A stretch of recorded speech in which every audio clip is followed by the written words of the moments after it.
Universe Maker's first scroll. Please view the description for trigger warnings to make sure this is content you're comfortable with. Chapter 11. Dr. Miller had taken about all she was going to take. The portal was still black. Transparent green mist still filled her office. It had been several hours. What was going on down there? She had given up on her efforts to translate and had been pacing the floor. Patches of her hair were balled up and sticking out from her grabbing it as scenarios played in her head. Her breath was coming hard and fast, her eyes wide as they darted around the room and back to the portal. Had Brad fooled her this whole time? Had that little Miss Pampered bribed Brad to work for her instead? Had they already gotten the object and were trying to figure out a way to keep it from her? The more she thought, every scenario that played out in her mind made her feel more and more desperate. Did they really think they could get the better of her? They were going to pay dearly for this betrayal. Now she just had to figure out how to do that. Hannah ran and kept running.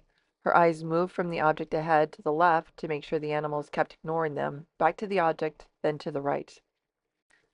The whole process was starting to make her feel a little dizzy, but it was the best she could do.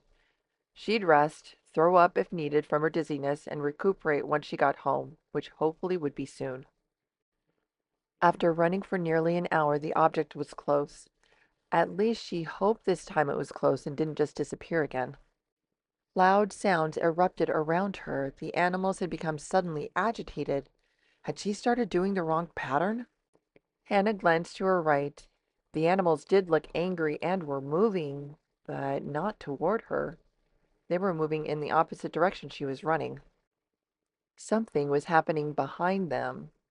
That gave Hannah all the motivation she needed to run faster, even though she was getting really tired. A loud cry filled the air, different from any animal noises she'd heard through any stages, but it was still familiar and stopped her dead in her tracks. This cry was human, and it was a cry for help. She turned around. Every animal in the vicinity gathered, surrounding a single man at the center of the group. He had weapons in his hands, a machete, and was aiming something else in the other. She heard a strange popping sound, and one of the animals dropped instantly to the ground as it was getting near. Several dead animals were scattered around him. Several more were going straight for him. He wasn't going to last much longer. "What do we do?" Hannah asked desperately. Rafi's words were clear and cold. "We leave him and make it to the object before the animals aren't distracted anymore. You'll be able to run faster if you don't have to run the pattern at the same time." Hannah was shocked. "We can't leave him. He'll be killed," she countered, wondering why she had to explain this. "Hannah, he's killed others. They can smell it on him. He's not innocent," Rafi explained. "Isn't there anything we can do?" "If we help him, the animals will recognize it, and no amount of waving your arms will keep them from coming after us. We would probably not make it," he warned. "You said probably, so there's a chance?" Hannah reasoned. "A small one.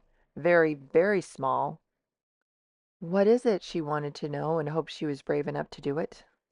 "I can knock the animals out, but it will only last a few seconds. It might be enough time for him to clear the animals and get a head start to make it to the object on the other side of the valley." That sounded reasonable. "He's kind of overweight, Hannah. It's not likely he'll make it. Plus, he would be plenty for several animals to become well fed and leave us completely alone," he added. Hannah turned her head, disbelief on her face as she looked at Rafi. "I'm just saying it's a possibility," he shrugged. The animals were closing in on the poor guy. "Do it," Hannah requested. Rafi's paws raised. "The moment I do this, they'll all turn on us," he tried one last time. Hannah nodded that she understood and repeated, "Do it." Rafi's paws shot forward. Anna saw dust from the ground kick up on its own and fill a round area in front of her. The area was moving away from them quickly, and Hannah noticed it was getting bigger and bigger as more dust was sucked into the field Rafi had just made. It was headed straight for the surrounded man. "Hannah, yell at the man that he needs to duck," he ordered. The field was getting close. "Sir, you need to duck," Hannah yelled as loudly as she could.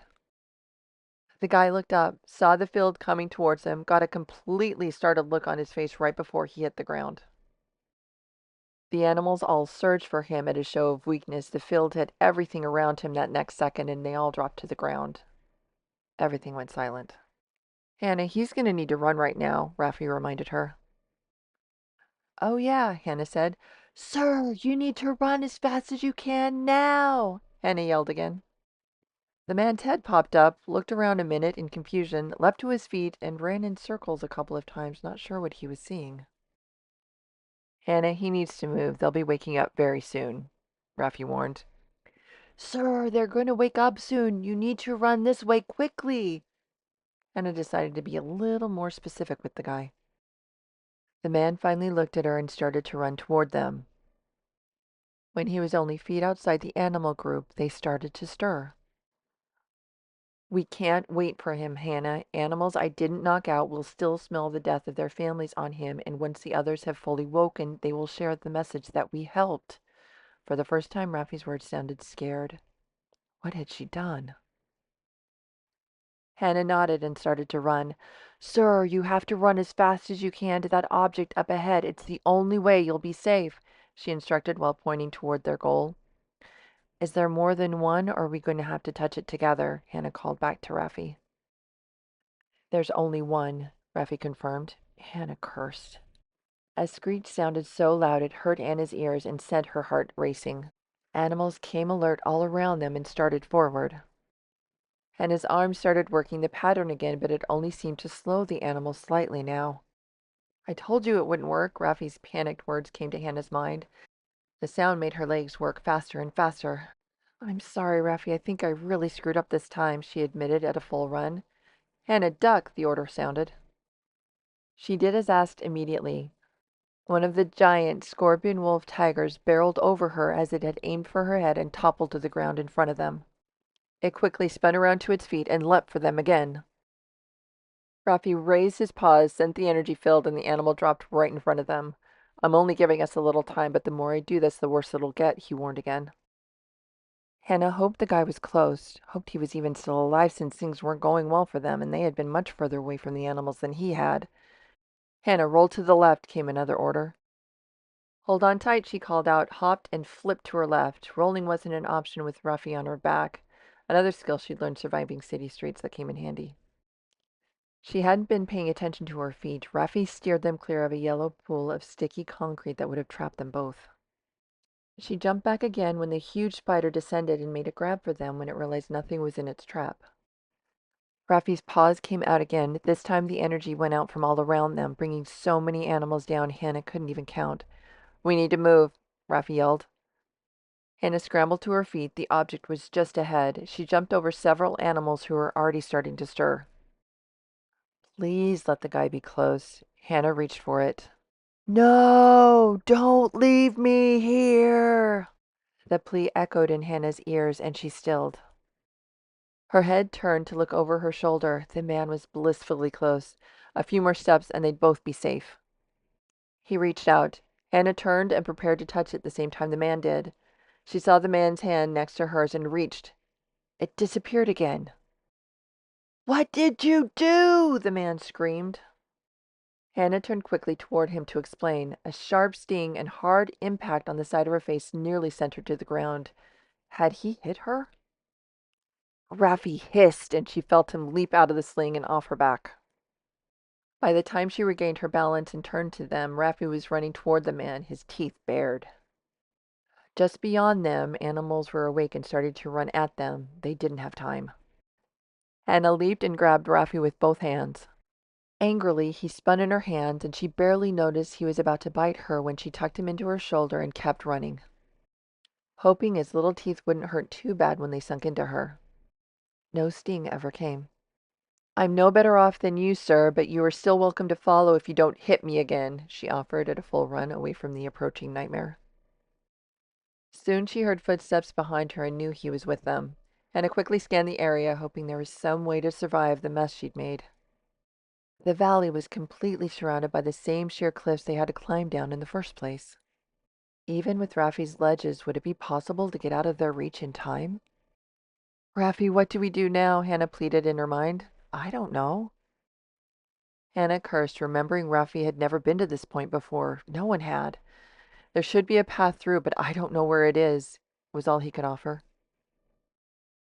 Hannah's eyes searched everything she could see. The cliff surrounding the valley loomed closer and closer. Turning around was not an option. The cliff face was too steep for them to climb to safety in time. There had to be a way. She just had to find it. Straight ahead, there was a dark spot in the cliff, and I hoped she knew what she was seeing. Rafi, is that how we get out of here, or is that the home of something really bad? She asked. Rafi's head turned from her shoulder and nodded. That's our way out, but they'll follow us, Hannah. They won't stop tracking us, and there isn't much room to avoid them in there. Hannah admitted that didn't sound very good, but what choice did they have? She made her decision and headed straight for the cave ahead. Hannah prayed for strength. Her arms were getting weak and her legs were starting to shake. She was still scared for her life, but the adrenaline coursing through her body was running out. She heard the man next to her, heard the thundering of a deadly force behind her. Raffi clung to her. His little head hadn't lifted from her shoulder to see anything for several minutes. If Hannah could close her eyes, she would have too. Oh, how she wished this was just a dream. She would spill her guts to her therapist next time they met to make sure she never had one of these again. She hopped over a large stone at the cave's entrance. One more step and she'd be inside. A hard shove on her right sent her stumbling to her left, and the man passed her into the cave. She regained her balance quickly and followed him. Raffi hissed again. The cave turned out to be as she suspected, a tunnel that would lead to their next test. It quickly darkened as they ran, but she noticed it never went completely black. She started to see stones set into the walls that glowed a dim gray-blue light that allowed her to see where she was going. See enough to know that the guy in front of her wasn't moving as fast as he had before entering the cave. She tried to push past him, but the tunnel was too narrow and the guy shoved back, determined to stay in front of her, blocking her no matter how she weaved in the tunnel. Hannah started to feel hot breath on her heels. This was it. All they needed to be was an inch closer and it would be all over. Raffi raised his paws again. Hannah heard the animals dropping just behind her. Mister, if you don't run faster, I'm going to have my little friend knock you out and leave you for the animals. You should wake up about the time they start to feed, she warned. She felt a little sick at her own words, but she started to get the feeling this guy was trying to get rid of her.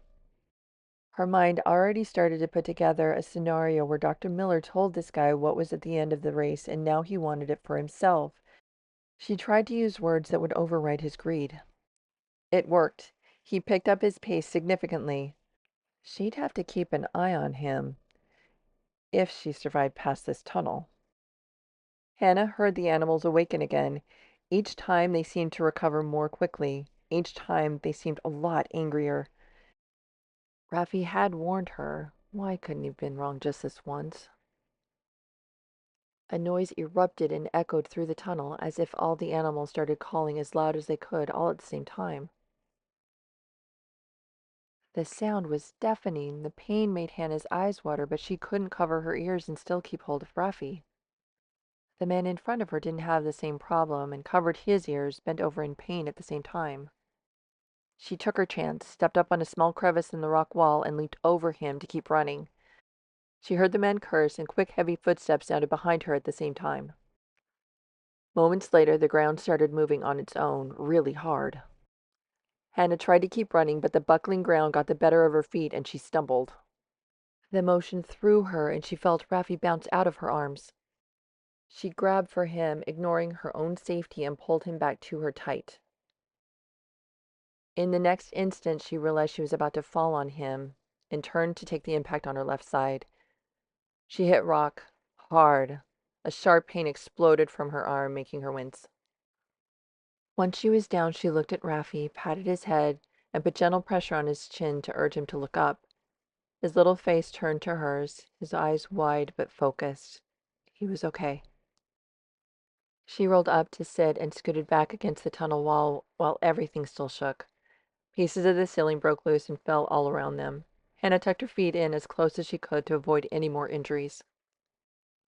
A loud crack split through the tunnel several feet back from where she was sitting. Rocks and debris poured through the crack. A massive dust ball barreled toward them. Hannah pulled her turtleneck shirt around, gave some to Raffi, and covered her nose and mouth with it to show Raffi He quickly followed. The ground continued to shake, earth continued to pour out of the crack, the dust ball hit them, and everything went dark. The violent vibrations continued. Hannah did her best to keep tight against the wall as it continued to buck and pitch. She kept her arm around Raffi, felt he was still breathing, felt he was safe. Nothing else was visible. Nothing else mattered, as long as they were both still safe. The rumbling finally slowed, then quieted. The sound of falling rocks still echoed around them. Some coughing and wheezing came from somewhere inside the dust ball. Hannah grimaced. The man was still alive. Their safe cocoon was about to end. She looked down to check Raffi. His usually adorable fur was covered with a thick layer of dust, his little mouth and nose still covered by her shirt. She looked back up the tunnel where she'd seen it crack in two. The dust slowly cleared, showing the entire opening was completely blocked by rocks and debris. Hannah giggled, mostly from relief that one, they hadn't been killed in the cave-in, and two, it seemed they were now safe from the super angry animals. "Did you do that?" she whispered when she looked back at him. Rafi shook his head. "No, I can't do that yet," he admitted. "Then we were just really lucky?" Rafi's shoulders raised and fell in a shrug. "If you believe in that sort of thing."